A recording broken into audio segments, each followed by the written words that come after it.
Sebelumnya aku pengen tahu sedikit dulu soal Quran ID Project. Sebenarnya mulainya gimana dan apa yang mendasari Mas Archie akhirnya memulai project ini. Ini project nirlaba dan bertujuan sangat baik buat teman-teman kita yang mungkin tadi udah dilihat ada yang difabel dan juga mereka-mereka yang mungkin enggak mengerti, belum terlalu paham tentang bahasa Arab gitu. Mungkin bisa dijelaskan Mas. Oke, sebelumnya saya mau menyapa dulu teman-teman. Assalamualaikum warahmatullahi wabarakatuh. Waalaikumsalam.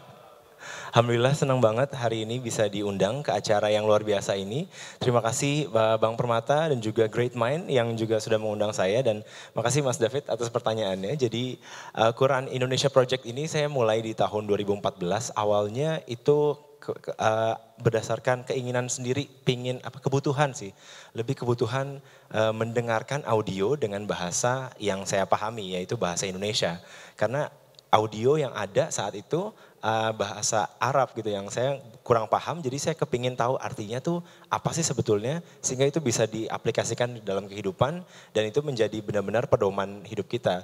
Kitab suci baik di Islam maupun di agama yang lain itu seharusnya menjadi pedoman hidup, tapi bagaimana kita bisa mengaplikasikannya kalau kita nggak tahu dengan bahasa yang kita pahami, begitu Ya, kira-kira. Oke, silakan Mas. Kalau gitu silakan dimulai presentasinya, beri tepuk tangan buat Mas Archie. Terima kasih.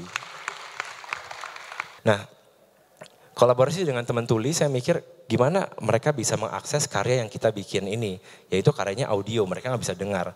Lalu saya nanya sama Surya Sahetapi itu adalah anaknya Tante Dewi Yul, penyanyi, dan dia tuli, kakaknya pun juga tuli. Saya nanya bagaimana mereka kalian mengakses informasi Islam, Al-Quran gitu. Ada bahasa isyaratnya Archie, tapi belum disosialisasikan di Indonesia tuh belum ada yang mensosialisasikan tentang itu. Lalu saya pikir ya udah kita bikin aja Quran ID Project isyarat. Dan kita melibatkan apapun yang kita punya, source public figure maupun masyarakat untuk bersama-sama membantu teman-teman yang disabilitas untuk bisa mengakses gitu. Jadi dukung sahabat tuli memahami Islam karena tadi kitab suci berhak dipahami oleh siapapun, itu yang saya pegang. Dan Surya saya tapi mengisyaratkan surat Al-Fatihah tapi audionya dibacakan oleh Afgan. Itu sebuah gebrakan baru di dunia digital yang mengkombinasikan public figure, agama, kebaikan dan juga dunia disabilitas. That is something fresh yang mungkin orang lain belum terpikir. Itu menjadi lahan yang baru sehingga bisa membuka wawasan kita terhadap dunia sosial. Lalu kita ngelibatin teman-teman tuli dan kita tanya apa kebutuhannya, yaitu adalah akses, bagaimana mereka bisa mengakses khutbah Jumat misalnya, sedangkan tidak ada juru bahasa isyarat. Tapi alhamdulillah 2 minggu lalu saya meeting dengan Kementerian Agama dan Idul Adha kemarin pertama kalinya di Masjid Istiqlal itu ada juru bahasa isyarat. Mungkin teman-teman bisa kemarin melihat ya, ada juru bahasa isyarat yang Ustadz Yusuf Mansur menyampaikan dan ada juru bahasa isyarat di sampingnya, itu pertama kalinya di Indonesia.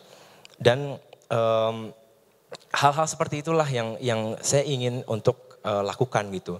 Berada di balik layar tapi kebaikannya ini menular karena kindness atau kebaikan itu harusnya terus-terusan berjalan dan itu menjadi amal jariah buat kita nanti di kemudian hari. Itulah kenapa Quran penting sekali untuk menjadi kompas kehidupan. Lalu kalau memang kebutuhannya adalah akses edukasi dan informasi, apa yang bisa kita bantu? Lalu saya bertemulah dengan namanya Bunda Galuh Sukmara.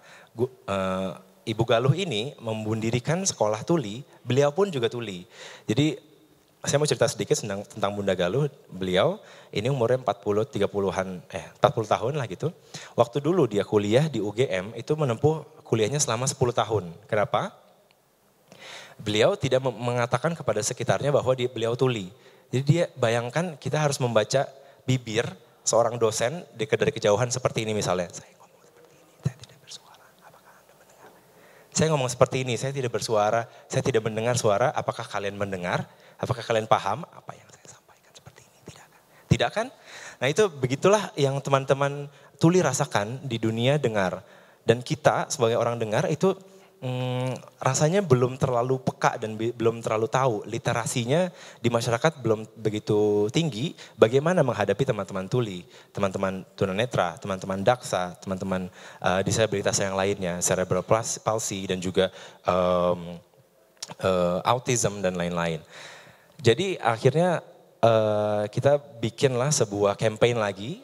Kalau tadi sebarkan satu ayat itu tentang audio, kalau ini judulnya adalah Cahaya Dalam Sunyi. Di dalam kesunyian itu Al-Quran atau kitab suci itu sebagai cahayanya.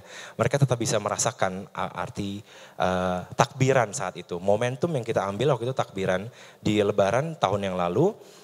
Saya ngajakin teman-teman yang pernah berkontribusi di Quran ID Project, yaitu penyanyi-penyanyi itu untuk merekam sebuah takbiran tapi dalam bentuk lagu yang video klipnya kita bikin dua. Yang satu adalah teman-teman tuli berada di atas panggung karena kita ingin memberikan panggung kepada teman-teman tuli.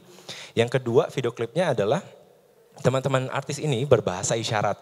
Sehingga itu menjadi contoh buat masyarakat bahwa kita bisa loh berbahasa isyaratnya alhamdulillah tuh seperti ini. Alhamdulillahirabbil alamin. Bahasa isyaratnya assalamualaikum. Terima kasih sama-sama. Nama saya ARCHIE misalnya gitu. Jadi kira-kira seperti itu yang bisa dilakukan oleh public figure dalam menyuarakan sebuah kebaikan. Nah, akhirnya saya punya tim yang luar biasa sekali. Allah mengumpulkan orang-orang terbaik di dalam tim Quran ID Project. Saat itu saya di depan Ka'bah, saya minta hanya satu, ya Allah, jika musik menjadi jalan hidup saya, mohon dekatkan. Tapi jika memang bukan, tolong tunjukkan kepada saya jalan hidup saya sebenarnya di mana. Yaitu saya akhirnya ketemu teman-teman Quran ID Project. Sebelum launching, saya umroh lagi bersama keluarga. Saat itu yang saya minta, ya Allah temukanlah saya dengan orang-orang terbaik yang engkau ridhoi. Jadi tim Quran ID Project itu adalah jawaban dari doa saya di depan Ka'bah. Dan hari ini hadir di tengah-tengah teman-teman semua, boleh berdiri, tim saya di sebelah sana. Ada Habibi, ada Abdil, ada Fakhri, ada Pandu, ada Sangkot, Tasya, Ivan, boleh tepuk tangan? Silakan berdiri. Ya, nah inilah teman-teman saya yang luar biasa sangat suportif dalam akhirnya kita membuat video klip tadi dan ada 40-an lebih kalau nggak salah timnya Quran ID Project yang doing it voluntarily. Dan itu semoga Allah membalas kebaikan teman-teman semua ya. Jadi terharu. Ya, jadi Cahaya Dalam Sunyi itu akhirnya terjadi, itu sebuah project yang saya pikir itu mustahil tanpa bantuan Allah. Waktu itu idenya muncul di bulan Maret, sedangkan Ramadan itu di bulan Mei atau bulan Juni. Jadi harus dalam 2 bulan tuh harus selesai, padahal ada 2 video klip, ada 1 rekaman yang kolosal, ada macam-macam lah gitu. Tapi hanya dengan bantuan Allah akhirnya Cahaya Dalam Sunyi ini terjadi dan video klip ini yang satu dibuat untuk teman-teman tuli yang tadi barusan, yang satu lagi adalah yang diperagakan oleh teman-teman artis. Jadi dari situ akhirnya terkumpullah penggalangan dana sebesar 350 juta dari masyarakat yang akhirnya kita bisa merealisasikan apa yang teman-teman tuli butuhkan, yaitu edukasi alat ajar Islam untuk teman-teman tuli berupa bahasa isyarat. Lalu agama dalam keseharian menurut saya yang saya pahami gitu ya, yang saya lakukan dalam proyek ini, yang saya temukan juga bahwa kita tuh urusan manusia tuh cuma 3, yaitu niat, usaha sama doa. Niat kita lurus lillahi ta'ala, lalu usaha kita maksimal, lalu ditambahin dengan doa yang paling penting tadi. Dan Tuhan kita sudah menjabarkan semuanya di dalam Al-Quran. Allah sudah mengajarkan bagaimana kita berdoa, doa-doa semuanya sudah disampaikan di dalam Al-Quran. Tinggal kita bagaimana menjadikan Quran ini sebagai kompas kehidupan kita. Seurusan hasil itu urusannya Allah, dan itu yang saya yakini dan Quran ID Project selalu kita luruskan niat dalam mengerjakan semua proyek-proyeknya. Apabila hasilnya kita masih ganggu gugat kayak pokoknya harusnya begini, pokoknya harus gini, itu biasanya tidak berlangsung seperti yang kita inginkan. Jadi kalau kita serahkan sama Allah, insya Allah nanti akan yang hasilnya akan terbaik gitu. Nah ini ada satu penggalan dari artikel di Great Mind yang ditulis, Tuhan menganjurkan kita untuk memiliki hubungannya seimbang, yaitu habluminallah dan habluminannas. Mungkin dari tadi yang ikutan sesi di ruangan ini itu ngomongin tentang habluminannas ya. Apa hubungan kita dengan barang atau orang tua atau anak atau sesama manusia gitu. Tapi di sesi ini hubungan kita dengan pencipta kita itu lewat kitab suci.